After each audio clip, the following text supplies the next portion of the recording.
Pinagsamang bihon at saka upo, pwede yan. Di mo na kailangan ng lahok, malasa na to.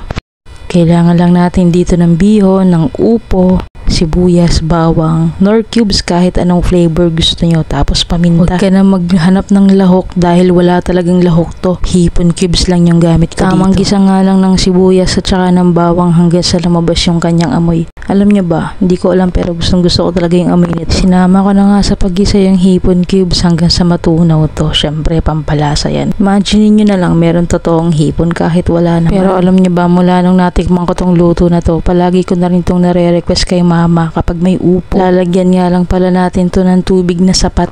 Sapat lang para mapalambot natin yung ating bihon. Pwede nga pala kayong gumamit dito ng sautanghon. Bahala na kayo kung anong gusto nyo. Basta ako yung ginamit ko dito ay bihon. Meron nga lang siyang kulay pero wag ka mag-alala, bihon pa din yan. Saglit nga lang maluto yan. Hindi na ako nagdagdag ng maraming tubig. Basta sakto na yan dyan. Bago nga maluto yung bihon natin, ilalagay na natin yung mga upo. Dahan-dahan lang yung paglagay nito baka naman matalamsikan ka pa. Alam niyo ba, nung bata ako, lagi ako nalilito sa patola tsaka sa upo. Nakikipagdalo pa nga ako sa kuya ko noon kasi sabi ko yung patola, upo, yung upo, patola, basta. Sumakit sana ulo siya. Tama ng daldal, timplahan na natin ng paminta to, baka makalimutan pa natin. Dagdagan na rin nga pala natin ng konting asin para hindi tumabang. Haluin lang natin to ng konti. After 2 minutes nga lang, luto na yung ating pansit bihon with upo. Kung gusto niya na mas appetizing na itsura, pwede kayo maglagay ng atswete para maging makulay.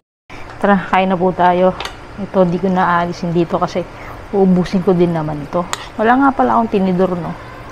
Diba? Bihon with upo. Kahit walang karne, pwede na. Wala nga kasing laman pala yung tiyan ko. Saging lang. Isang pirasong saging lang buong araw. Kaya tara.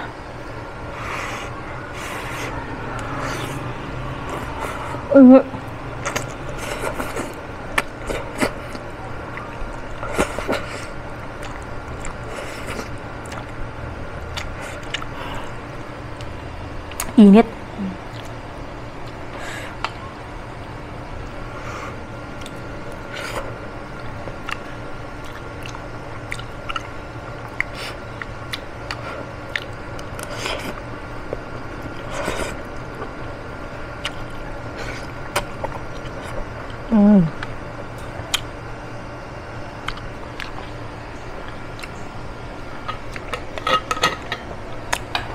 Basta hipon yung lahok sa mga gulay, malasa. May hipon cubes.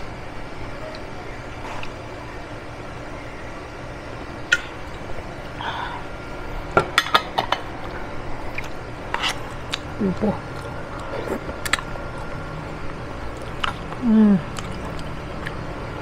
Sarap.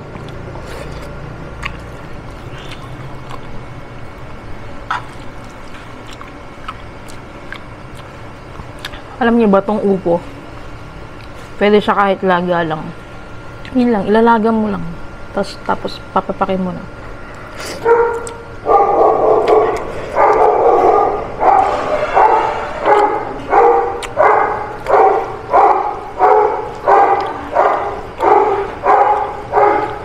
Yaso yun.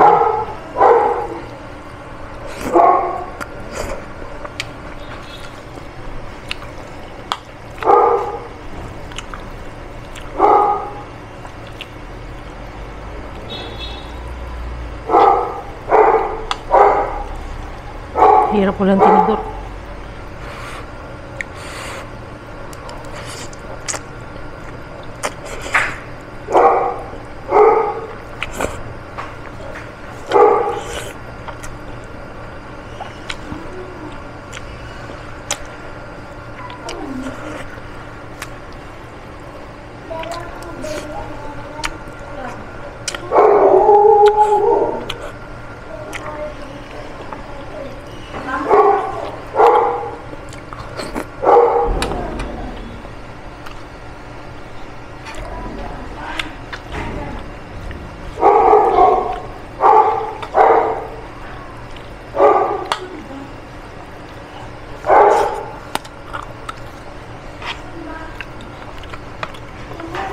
Sorry na agad sa aso.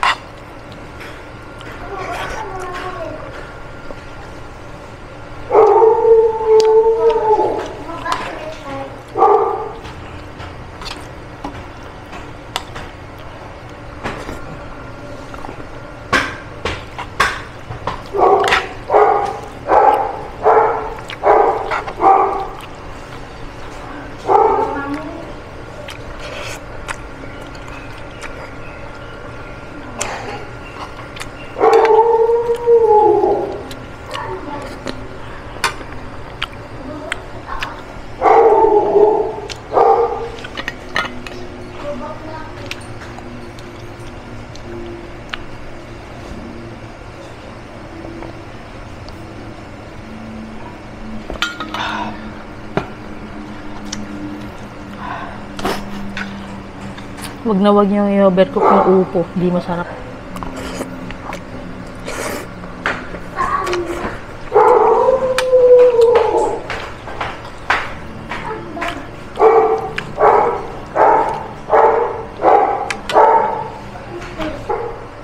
Ingay talaga aso. Yan nyo na.